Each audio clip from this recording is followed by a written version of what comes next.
some of the idiot cards. And I said, no, I'm going to talk about a horse. They said, which race? And this is a letter about a horse that I received the past week. It came from a little girl, 12 years of age. I wish you would please help me. I need $50 to buy a horse. My grandfather promised me a horse when I was 5. 7 long years have passed, and still I have no horse. Now, my brother who lives in Ohio has found a horse, and he told me if I wanted it to get the money. If you could only give me half of the 50, it would be fine and help a lot. I know other people need the money more than I do. But when you've been promised something for so long, every time I see a girl or boy who has a horse, it makes me cry. And already 2 of my cousins have horses, and it hurts me when I have none. We live on a small farm, have plenty of room for a horse, plenty of room to ride it. Bishop Sheen, I pray every night for you and the horse.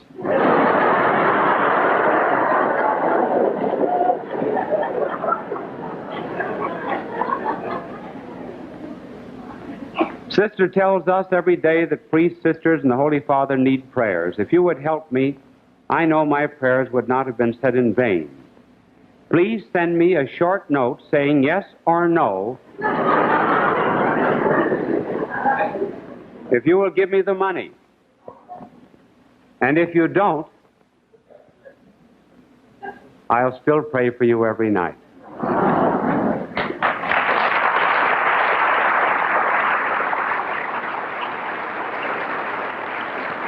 I suppose the reason I like this letter so much out of the thousands of letters that come in is because I too am a beggar. I can understand this poor little girl wanting a horse. I'm on television because I'm a beggar. She needs a horse, and I'm begging for the poor people of Asia and Africa and all the rest of the world. I need cell phone. She needs a horse. So she struck a sympathetic chord in my heart, and she's getting the horse. And the saddle, too, because. Did you ever hear the story of St. Bernard? He was out horseback riding one day with a friend, and they were talking about prayer. And this friend said to St. Bernard, you know, I never have any distractions in prayer. You don't? Said St. Bernard. St. Bernard said, I'll give you this horse if you can say the Our Father without a distraction. So he got off the horse, started the Our Father, got up to the words, give us this day our daily bread, looked up to Bernard, and he said, can I have the horse too? The saddle too. I ruined that joke.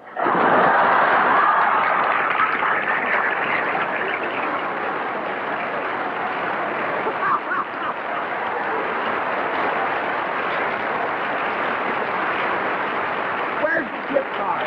Bring out the gift card. I want to show you.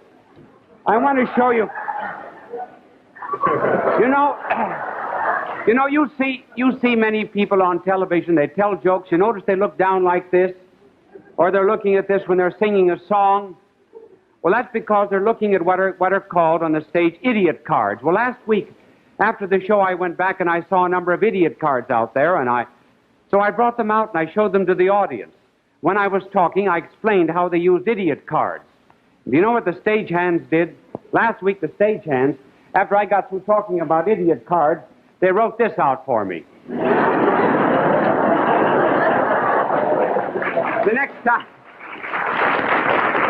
next time I tell a joke, I'll use an idiot card. Like all the comedians.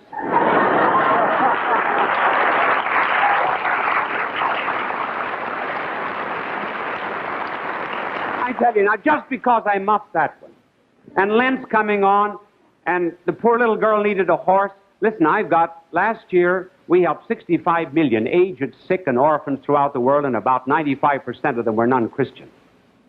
We've got 100,000 unsalaried workers. Give up some cigarettes. Give up little alcohol during Lent, little candy. Send it to me, will you, please?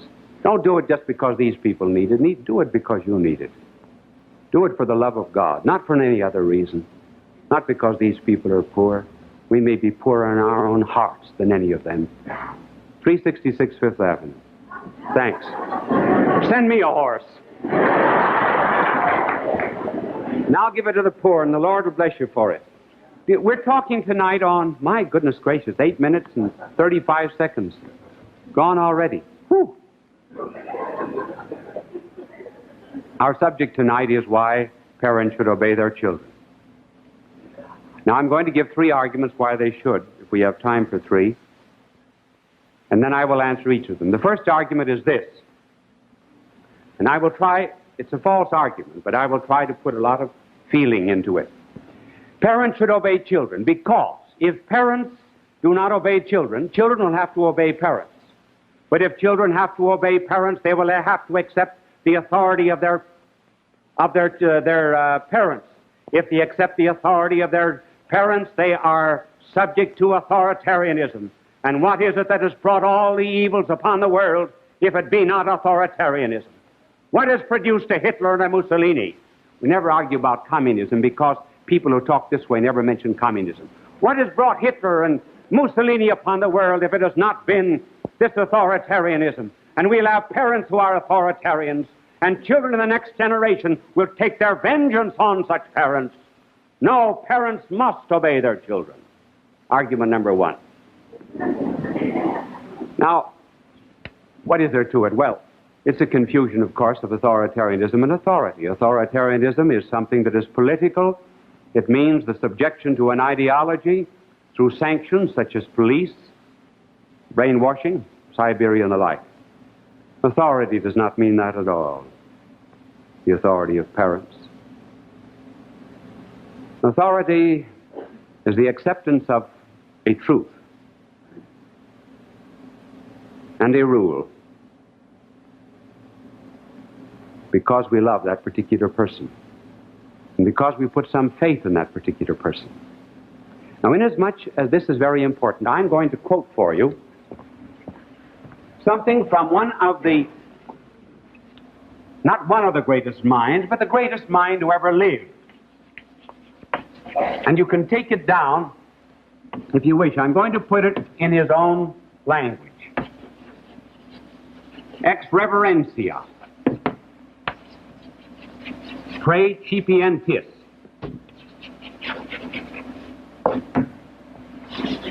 Procedere.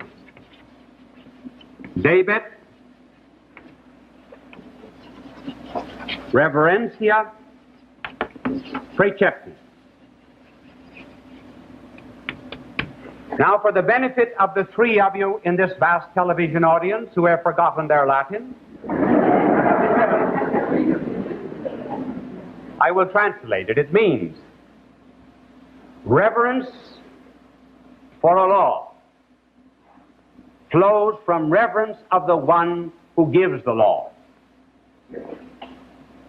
For example, suppose a little boy is playing baseball. Mickey Mantle comes up to him and says, "Listen, Johnny, this is the way to hold the bat."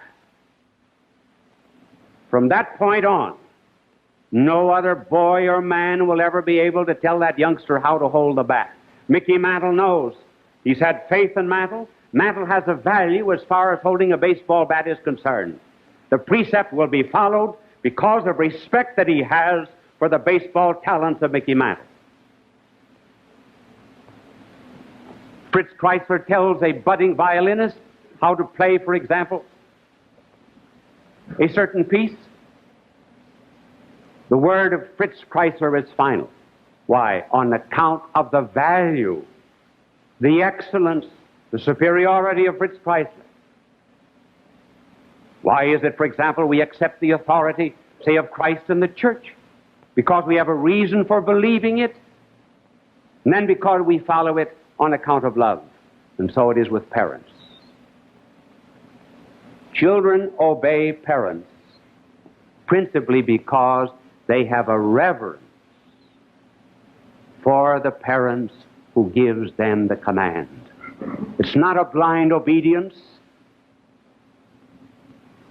Little child knows that he is dependent upon his parents, that the parents have made some sacrifices for him and have manifested to him some love and affection.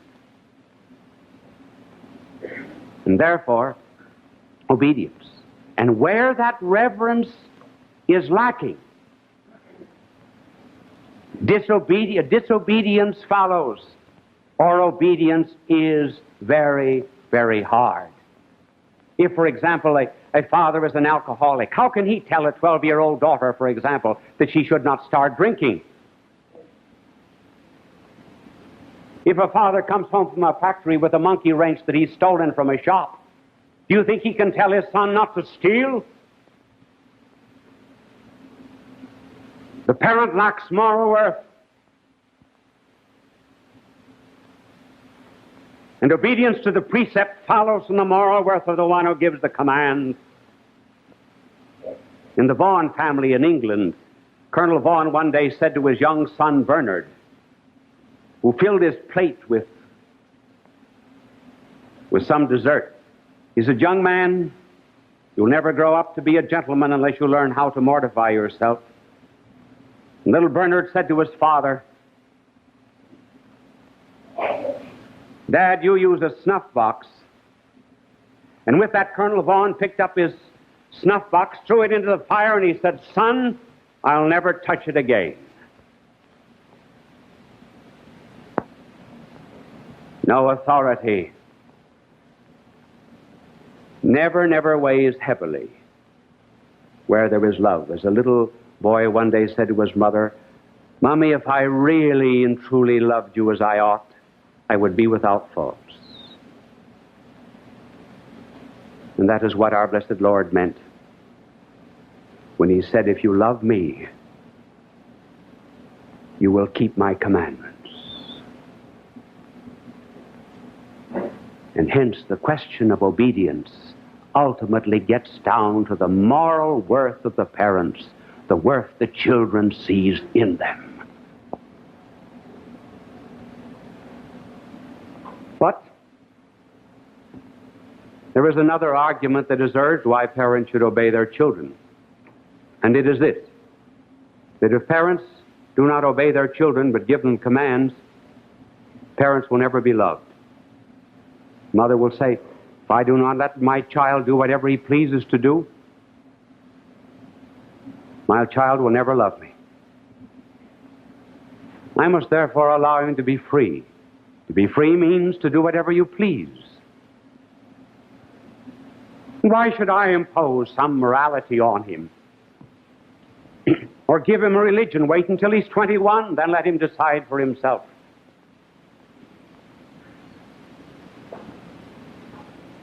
Is that a valid argument? As a matter of fact, it is the contrary that is true. The parents who let their child do as he pleases never enjoy the love or respect of their parents. How many a mother there is in court where perhaps her son is a juvenile delinquent, who will say, "I never could do anything with him. There was no love on the part of the child. She never did anything for him." The best treatise on the subject of juvenile delinquency has been done by Dr. Sheldon Glick and Dr. Eleanor Glick. And in their studies of juvenile delinquency, they have discovered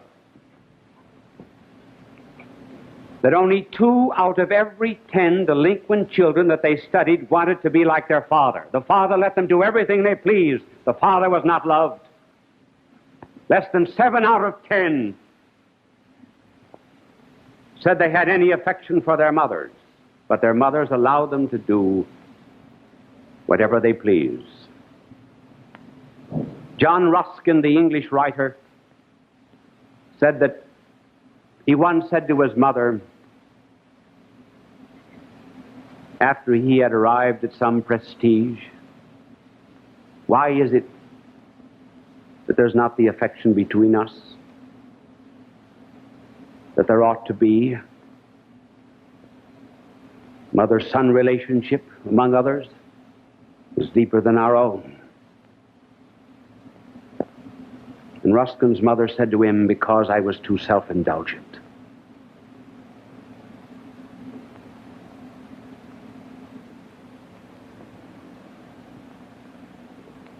The child that is coddled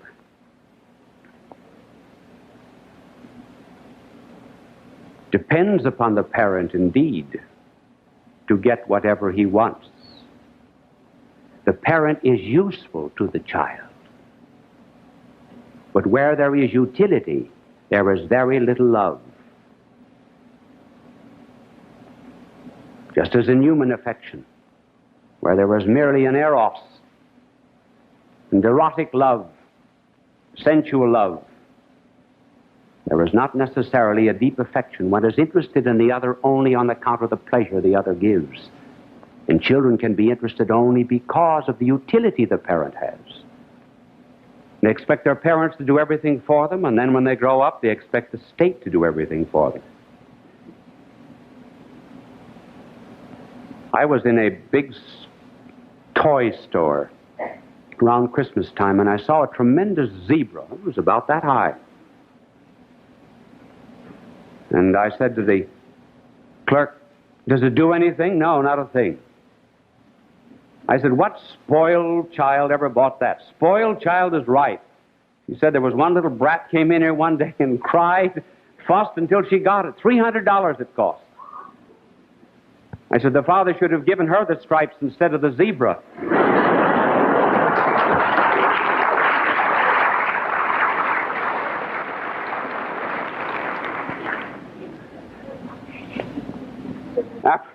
Apropos of the child who was spoiled, did you hear about the boy who was being asked by a social investigator, where is your father? In the penitentiary. Where is your mother? Out on parole. Where's your sister? She's in the juvenile court. Have you any other brothers or sister? Yes. I have a brother Spike. He's at Harvard. At Harvard? Yes. What's he studying? He's not studying. They're studying him.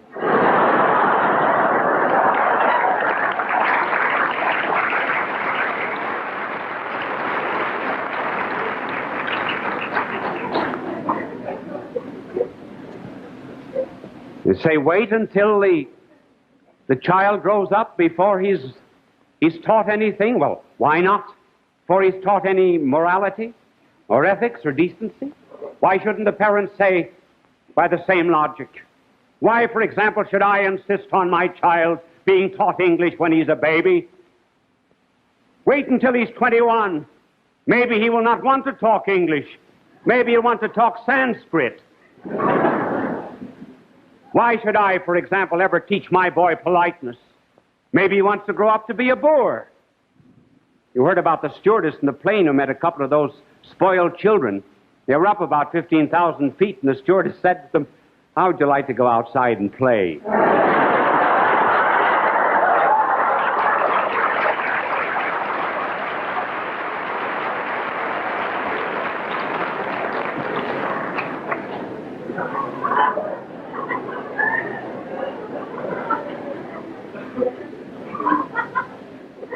If a child, for example, is not cared for physically, suppose the little bones are not attended to by the parents, and the child grows up through the carelessness of the parents, deformed through life, or the teeth are not cared for, the child will not look back with love and respect on the parents, particularly when they failed in physical training. Neither will a child look back with love on parents that have failed in moral training. Something that the parents have to remember is that the child must be trained in obedience before he understands the reason of obedience. Habits of virtue must be cultivated before there is a knowledge of the virtue itself. The first stage is that the child develops a mechanism of good habits through the influence of the parents. and on account of the affection the child bears the parents. Then later on, the child detaches the law, catches the reason for the virtue,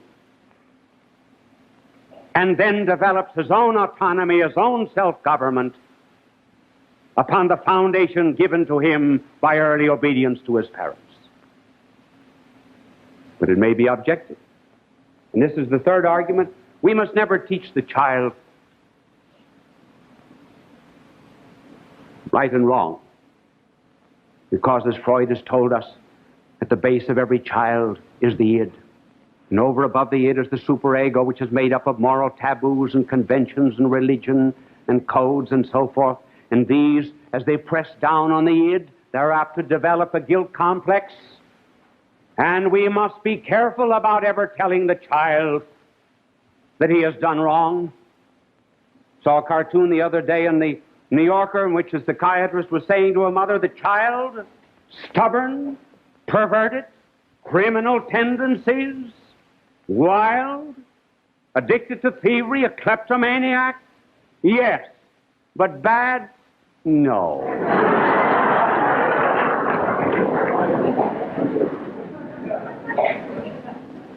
So they're afraid of the guilt complex, and they might say if we ever tell our child the difference between right and wrong, we'll have the highways of the United States strewn with psychoanalytic couches. Well, the difference between right and wrong has to be taught the child. He already has an instinct anyway for what is right. But this idea of assuming the child must never be taught the difference between right and wrong is based upon the very false assumption that every instinct of the child is right and good. There is such a thing as right and wrong. A broken bone, for example, pains because the bone is not where it ought to be. The conscience can pain too because the conscience is not where it ought to be. I have here a little letter from a little girl aged 10. Little Judy is her name. This girl must come from a fine family. I do not know them. But here's a child well trained. Dear Bishop, I would like you to help me solve a problem. I hate to admit it, but I have a guilty conscience.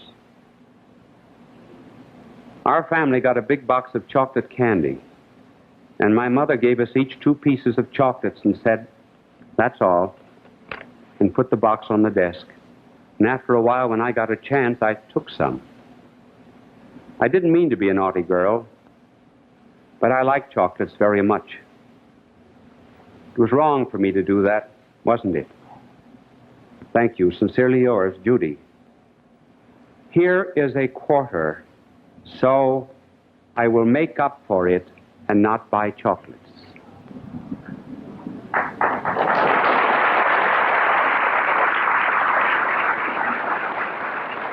We'll call compulsion and the disease of alcohol. Stage number 1 is suggestion.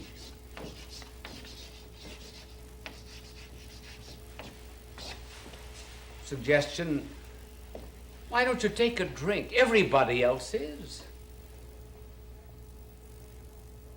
You'll be queer if you don't.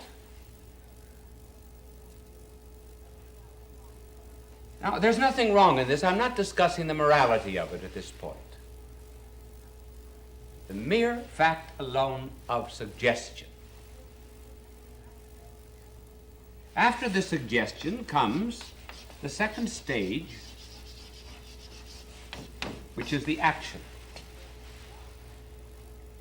I did not use temptation here because taking a drink is not morally wrong, hence just the suggestion. The action is taking it. I heard of an old woman about 70 who was induced for the first time to take a drink of alcohol. And she sipped it and savored it, and then she said, you know, This is just like the medicine my husband has been taking for 40 years. Next stage is the habit.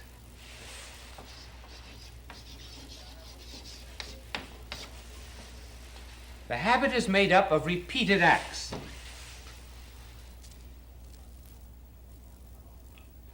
There's nothing wrong about the habit because the word habit also means virtue.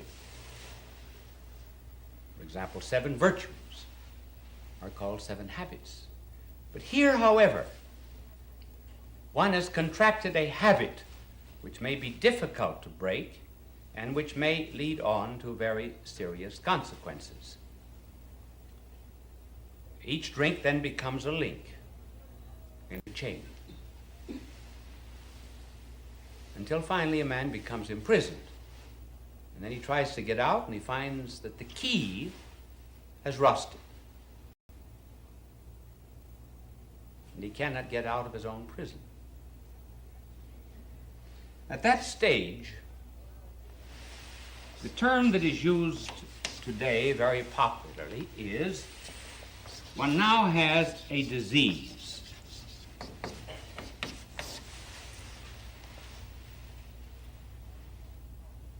Or a compulsion neurosis.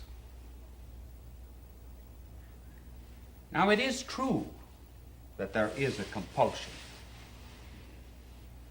It is true that freedom has, to a great extent, been destroyed. But is this fourth state something new? Haven't we known about it for centuries? There was another name given to it. And the name that our blessed Lord gave to it was much better. He called it slavery.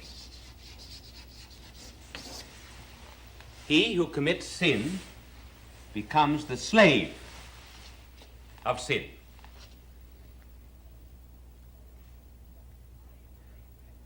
Why is slavery a little better than disease?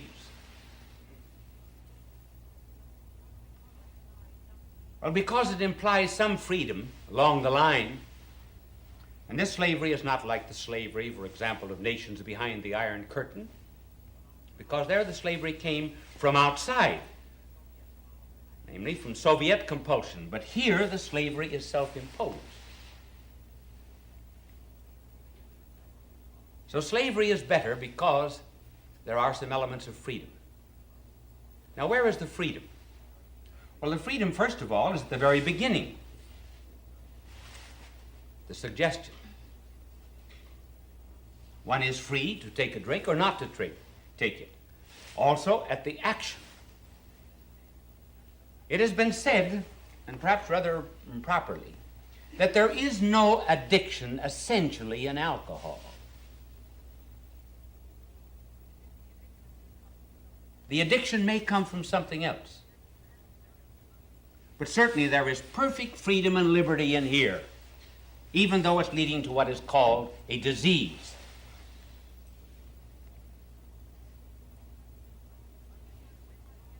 But when one gets down to these stages, is there any such thing as freedom? When it becomes a habit.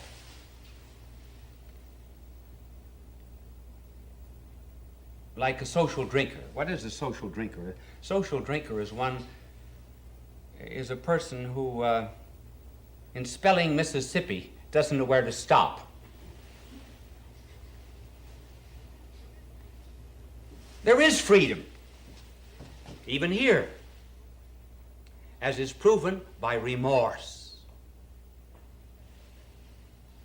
The excess drinkers have a remorse. A man doesn't have remorse because he has tuberculosis. He had nothing to do with it. Do not have pangs of conscience because you have diabetes.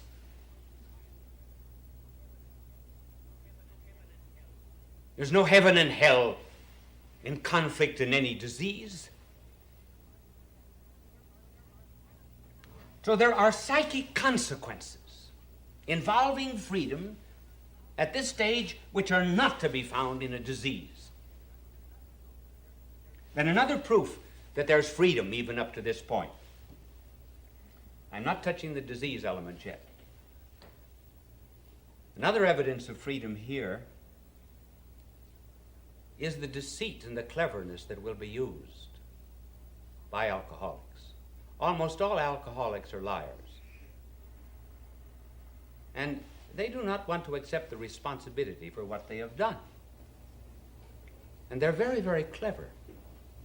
I really knew one alcoholic. His wife said that she lived with him, her husband, for 2 years, and she never saw him draw a sober breath, but never saw him take a drink. Now, a person who has a disease won't go in the back alley to take a pill. How did he get his alcohol? She watched him and watched him, but never could discover. Well, they lived in a big house, and there was one room where he had a number of loving cups, and they were all arranged in the wall at a different level.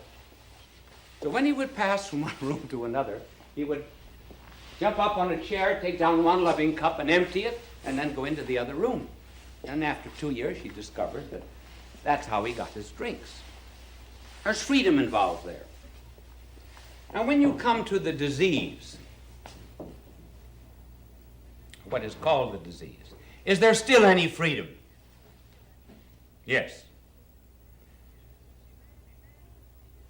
A man who is in the termination of cancer cannot, by an act of will, cure himself of cancer. But it is not unknown that at this stage, those who have the so-called disease break it off. They get a new motivation. They had to be free to do that. In other words, the human heart or the human head has a hole on top. And it's possible for divine grace to get into that.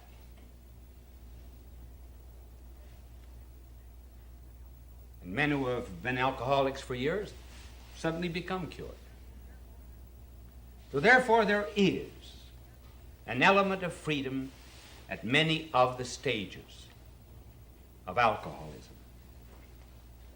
Now the next question is, why do men drink? I'm going to have my angel clean my blackboard. Incidentally, he belongs to AA. Did you know it? He does. Angels Anonymous. Now, why do people drink? I mean excessively. I was looking at the clock. The clock is over there in that corner of the room. Well, they may drink for one of two reasons, either because they like the stuff or because they do not like something else.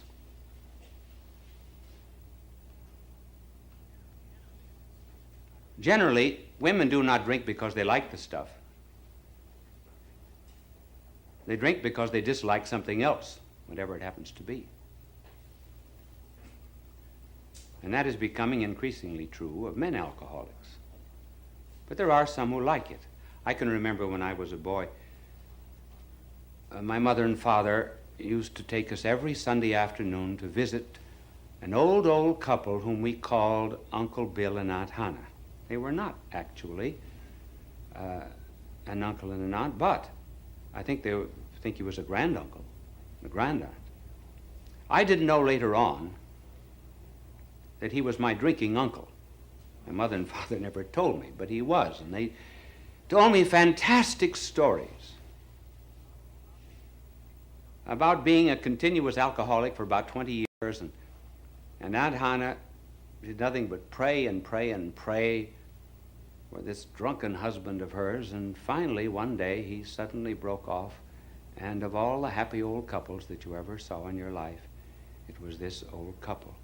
And I liked to go there not only because they were happy and told us funny stories, but because they also gave us ginger snaps. And they also gave my brother Tom, he was smaller than I, now a doctor here in New York. That's not a plug for him, incidentally. It's just to identify him. And Uncle Bill always used to give Tom a quarter. And my mother said to Tom one day, "Tom, don't be asking Uncle Bill for a quarter. Will you promise?" So Tom promised he wouldn't. The next Sunday, we drove up. Tom said nothing during the visit, and as we ate ginger snaps. But just as we were leaving, he said, "Uncle Bill, you know." So he got the 25 cents. Now, I was only a boy then, but I think Uncle Bill at one time liked the stuff. But today, men dislike something else. And let me tell you of a test that was made by a Dr. Jules Masserman, which rather shows that alcoholics become such because they're in flight from something else.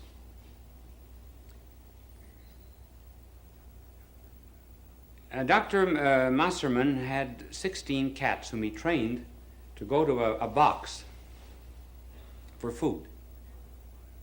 And then after a while, he trained them to press a little red button, and the box would open. And after a while, they learned that. And then he put an electrical charge on the red button so that whenever the cat's paw went down on the red button, he got a shock. And he didn't want to go near the food. Dr. Masserman then spiked the milk of the cats, and they wouldn't drink it. He wanted to see how they would act under the influence of alcohol in the face of this shock. So he injected alcohol into their veins. Well, they would stagger a bit toward the button, and some of them, under the influence of alcohol, would overcome the shock and get the food.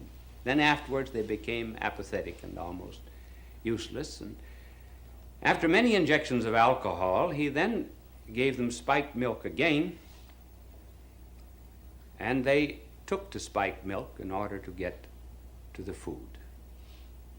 Then he later on retrained them. So these cats were not developing an addiction because they liked it precisely, but to overcome some shock. And a shock which held them back from that which they wanted. Now applying this to our times, we happen to live in an age where people are not prepared to take the shocks of life. It used to be in a Christian civilization that we didn't use advertising simply to multiply our desires. We made ourselves happy by restricting our wants. But today we're told never to repress ourselves. We must get everything we want. Well, when you start life with that proposition, what happens? You're going to have many shocks, many disappointments. And you're not going to know how to take them. And the result is that people are looking now for a way out because they cannot face life, even the trivia of life. So what do?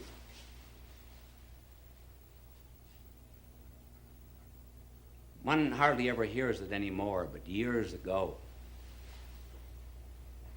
one used to hear it so often said, "There's a demon in every bottle." That's not true. Do you know what's in every bottle for an alcoholic? God. God. Not God with a capital G, but God with a small g.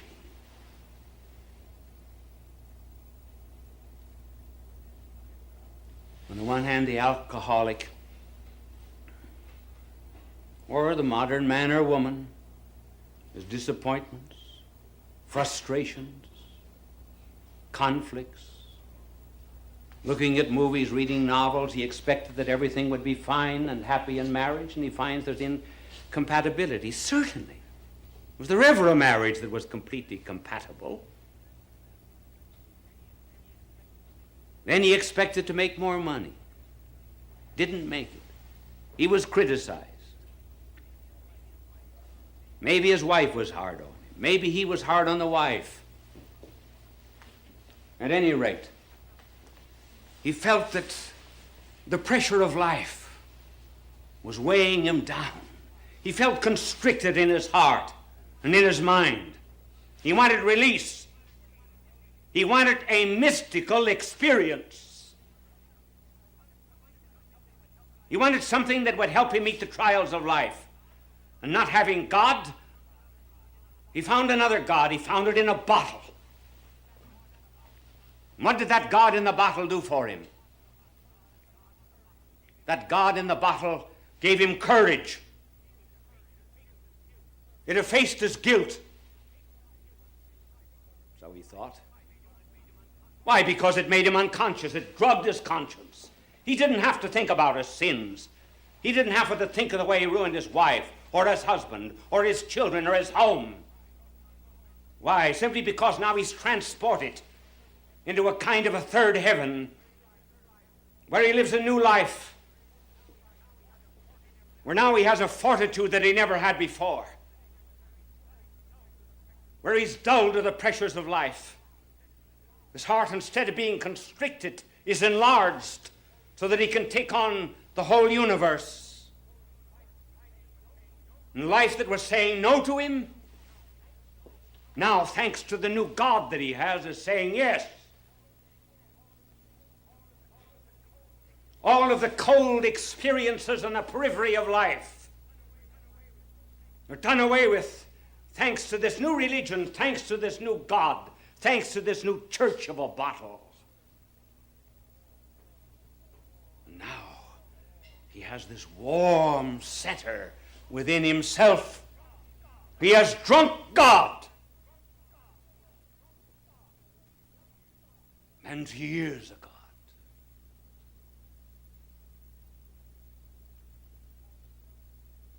That's why I think people are drinking today.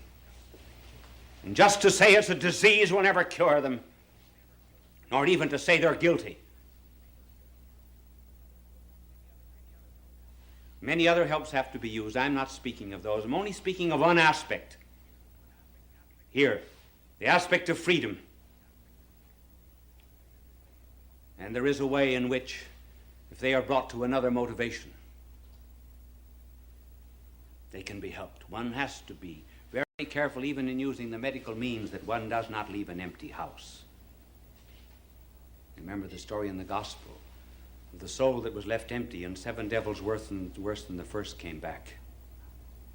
And the last state of the man was worse than the first. One has to fill up this yearning for the infinite.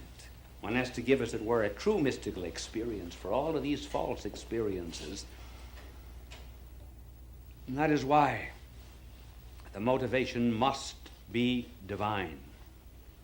There will be some who will not take it, certainly. Just as many will not give up those things that are ruining the health. I've known some instances where it was done very rapidly. I once had a woman come to me. She had no religion at all. She told me she spent $8,000 a year on alcohol. And I said, "Lady, I can't do anything for you." I said, "You love alcohol more than you love anything else in the world. I can't drive it out. I might be able to crowd it out. And that is by giving you something else that you might love a little more." Well, I spent an hour and a half with her. And I just built up the story of divine love and redemption. And I said, where do you start drinking? She told me. I said, tomorrow night go to that place, and then just before you go in, ask yourself if you... One man who said he wouldn't marry it until he found a girl who was an orphan and had her appendix out.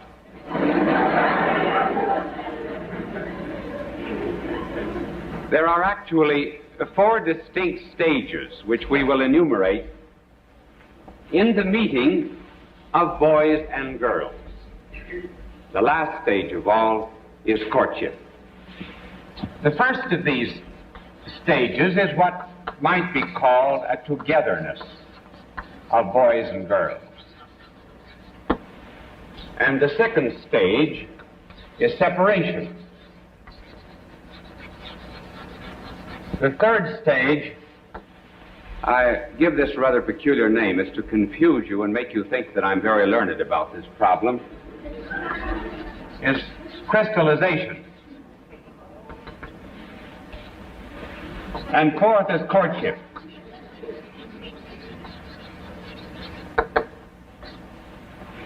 You know, I actually didn't spell that thing out because I don't remember whether there's 1 or 2 L's in it. 2 L's, aren't there? Crystallization? Well, I'll leave it that way. It's much better.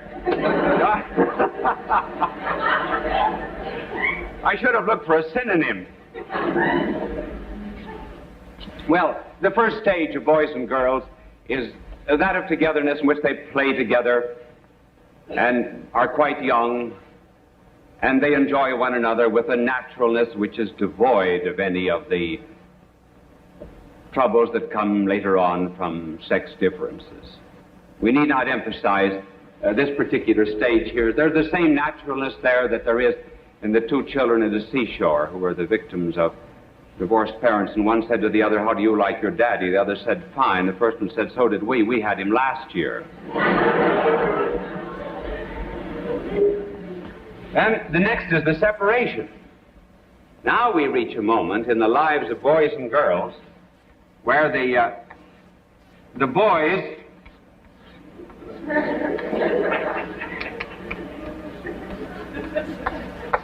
separate from the girls.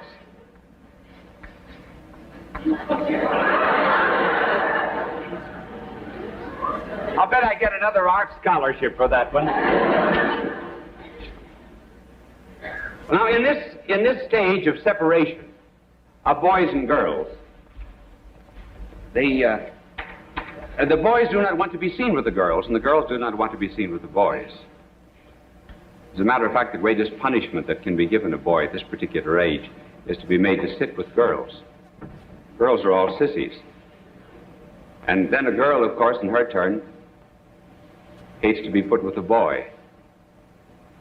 It's a very interesting stage of life, and a very good one, because it is one that might be called polarization, in which they break off into opposite poles.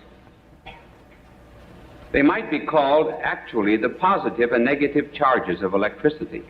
You would never have sparks of love later on unless there was polarization at this moment.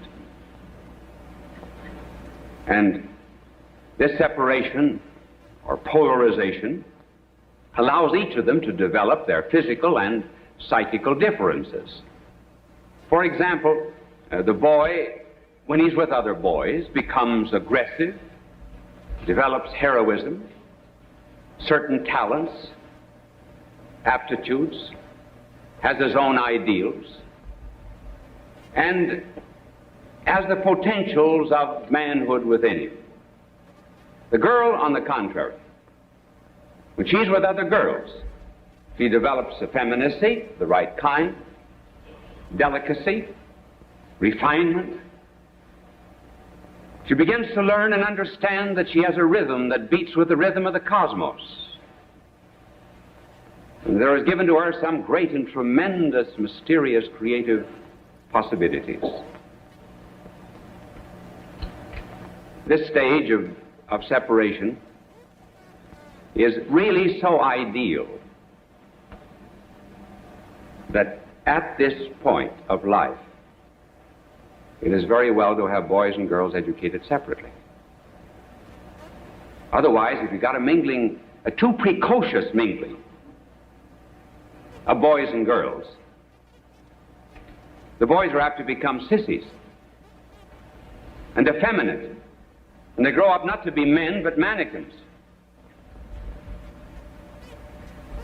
And the women in their turn, the girls in their turn, if they're too much mixed up with boys at this early age, they become boyish, impudent, rough, wear overalls. Not that there's anything wrong in wearing overalls, but it just simply is an evidence of how they tend to a certain kind of mannish dress. No boy, normal boy, loves a girl who is just a little too mannish. And no man ever loves a woman who has lost her femininity. So this stage is early in life, but it's one that's ordained by God. Then you come to the third and very interesting stage that we call crystallization. The reason we call it that is this. If you put a piece of wood in the Salzburg salt mines, after a while, that piece of wood will be covered with crystals, which very much resemble jewels. They are not jewels, actually. They are just crystals. But they take on a seeming richness which is not their own. And so it is with boys and girls after they get into their teens a little ways. They're dealing with one another, and one another is very ordinary, but they endow one another with great and tremendous qualities. They really are crystals, and they think they're diamonds and jewels. And at this age of crystallization, there begins a divinization, in which the boy is called a kind of a god. The girl is always an angel. And girls will say of boys at this age, he is positively divine. Then the words worship, adore, eternity are always coming into play. My little angel told me before I came out, when I told him about the girls were called angels at this age, he said it'd be well to inquire if an angel can cook, particularly angel cake. Well, at this stage of divinization, there is something right and there's something wrong. And here very often is where parents and educators fail to understand the psychology of youth, simply because they do divinize one another. And they turn crystals into jewels. There's something right and good about this. They would not have had this instinct for turning girls into angels and men into some kind of divinity if there was not already awakening within their soul a love of the infinite itself.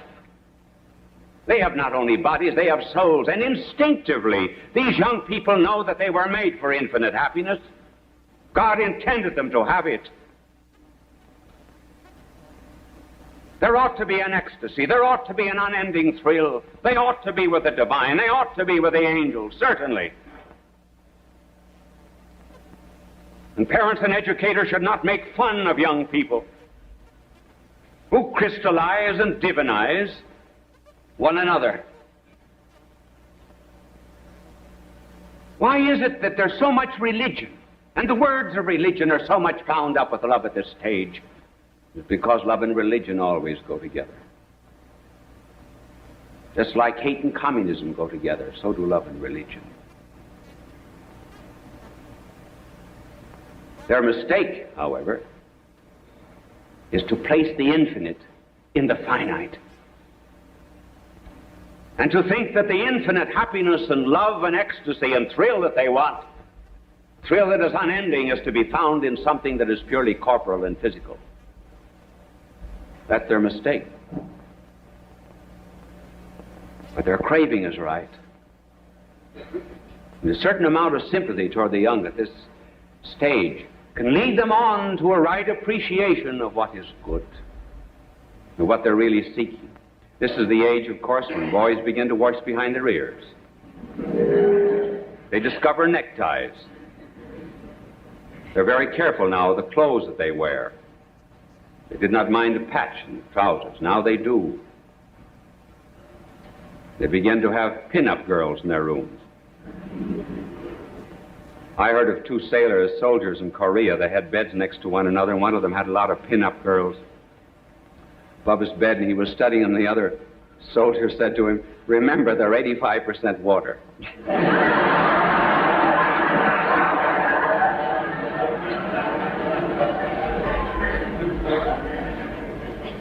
And then the girls at this stage discover lipstick, high heels, and perfume.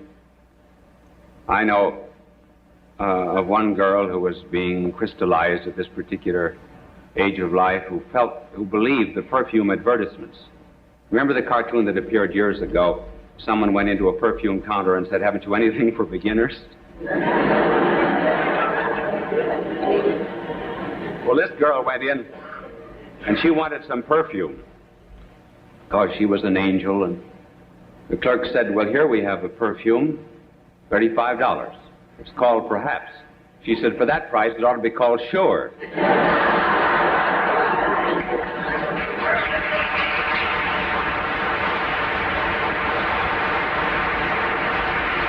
So this is also the stage when boys and girls are absolutely convinced that their parents know nothing at all about love. The parents are old-fashioned. They're behind the times. They're outmoded. We're living in the 20th century. They were Victorian. They're back in the 19th century. Why do they develop this critical attitude to their parents? Because there's something new. Planets have been spinning for centuries and centuries until finally love has come to them. This is an absolutely unique experience. The parents never passed through it. They know nothing about it. That's why they're ignorant. That's why their parents would never be consulted. It's an unfortunate stage from that point of view. And it's not love. It's just the sap in the springtime. There's no courtship here. Despite the fact that they go through agonies, there's a tremendous anxiety they suffer, torture. If the girl doesn't appear at the drugstore at the right time, if he doesn't call at the appointed hour, if she has a headache and can't meet him, if she's seen stopping and speaking to someone else at the street corner, life isn't worth living.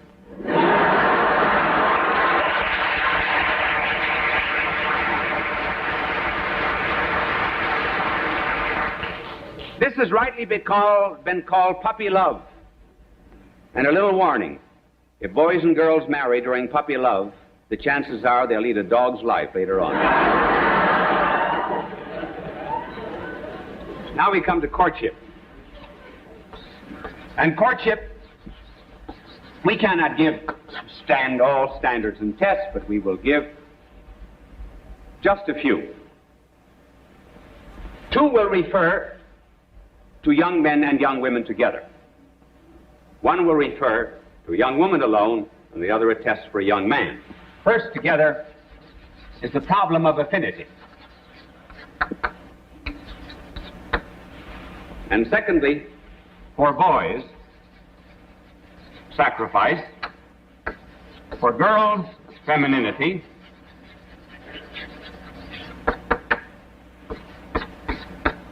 And fourth, the ability to pray together. Now, first, affinity. Is there an affinity between a young couple who are beginning to fall in love with one another? I'm not speaking of physical affinity. That has been treated elsewhere and in a very copious fashion. But it is well to remember that beauty in a man, in a woman, and strength in a man do not long endure. They are given to young people only to serve as purposes of allurement. And they pass away later on in life. Yes, he is a strong man when he makes an end run on a Saturday football team, but ask him later on to take down the screens.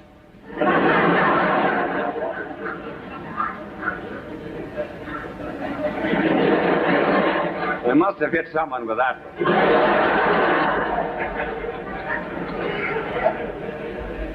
So there must be some other affinity besides the physical, namely, an interest one in the other. They need not be intellectual, they need not be college graduates, but they must have one mind and one heart. If, for example, the husband is a salesman, he comes home at night and says, "Listen, dear, wonderful, wonderful thing happened. I sold 1,000 refrigerators today." And she says, "How do you want your eggs?" Now, that's one of affinity. A musician, for example, should never marry a woman who's tone deaf. But above and beyond all that, married life is very much like a game of tennis. There's a give and take. And there should be an abundance of that. And the real test, as they come closer to one another, is to ask if they can share not only the joys of life, but also the frustrations. A symphony is made up of a treble and bass. There are indeed melodious notes, but there are also counterpoints, and there are seemingly opposing and conflicting themes, and yet all of them, in some beautiful fashion, are molded together into harmony. So too, if there's true affinity, the crosses and trials of life will be understood by both, as well as the joys. That is the first condition. Then a test for the young man. Is he an egotist? Is he selfish? Or does he know how to make sacrifices? And as regards sacrifices, remember, sacrifices are born of love. That's the reason he gives a ring of gold instead of tin. Because it costs something. If he's egotistic before marriage, he'll be egotistic afterwards, more so. If he sends you 100 flowers before marriage, you'll get 10 afterwards. If he has 4 roses before marriage, he'll have 40 roses afterwards.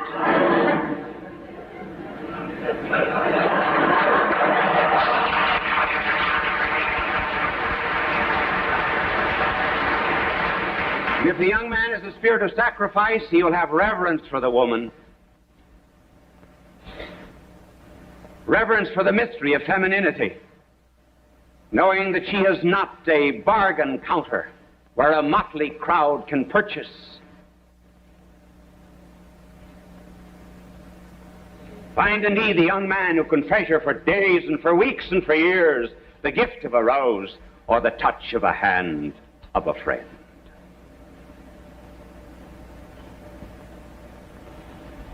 Now a little test for the young women on the part of the men. Has she femininity? What does that mean? Every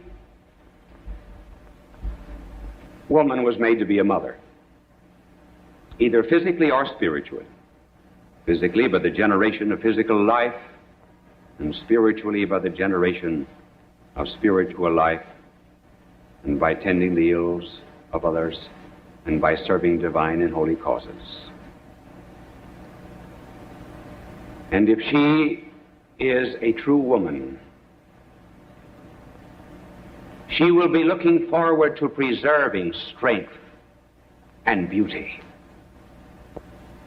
His strength and her beauty will fade. But will she be able to give him the assurance? And has she an interest, for example, in prolonging his strength into the boys of the family and prolonging her beauty into the daughters? Has she depth so that there will be, as life goes on, a progressive revelation of mysteries. Not just the mystery of the flesh, but the mystery of her mind, the mystery of her heart, the mystery of her soul, as she brings forth the incarnation of their mutual love, and as she reveals the ability to train minds and hearts and souls. She reveals the mystery of motherhood, something he never saw in her before. And above all, as she reveals the greatest of all the arts, the art to be a mother. If she is the right kind of a woman, then the man will say to her, as Dante said to Beatrice, I look on Beatrice and Beatrice looks on God. As Leon Blois said, the more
Sitting in this empty room, love is drowned in endless gloom. We were fire, now we're ice, broken heart in paradise. Time just stops when you're not here. In my mind it's crystal clear. Used to laugh, now there's no sound. Love fades away, we're earthbound. Oh, I'm bored in love tonight. Lost the spark, lost the light. Once a dream, now a chore. Can't find what we're searching for.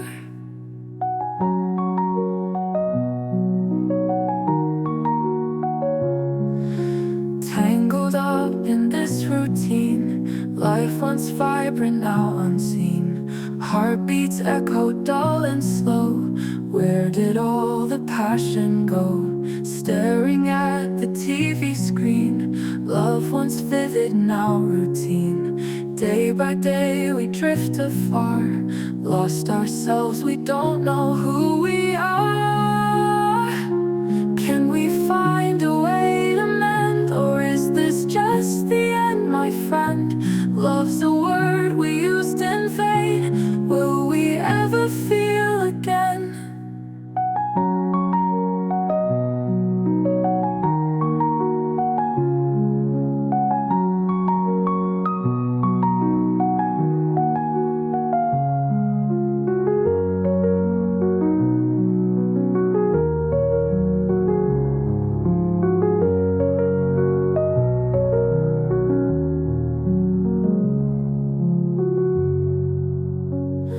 Oh, I'm bored in love tonight.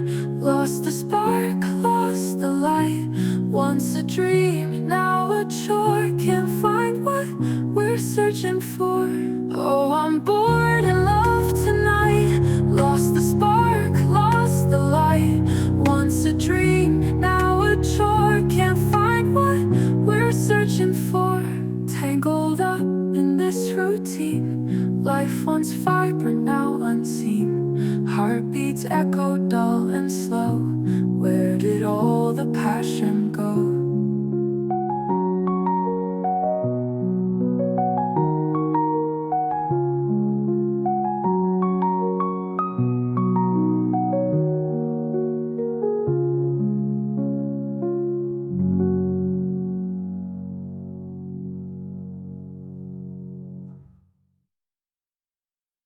Staring at the TV screen, love once vivid, now routine. Day by day we drift afar, lost ourselves, we don't know who we are.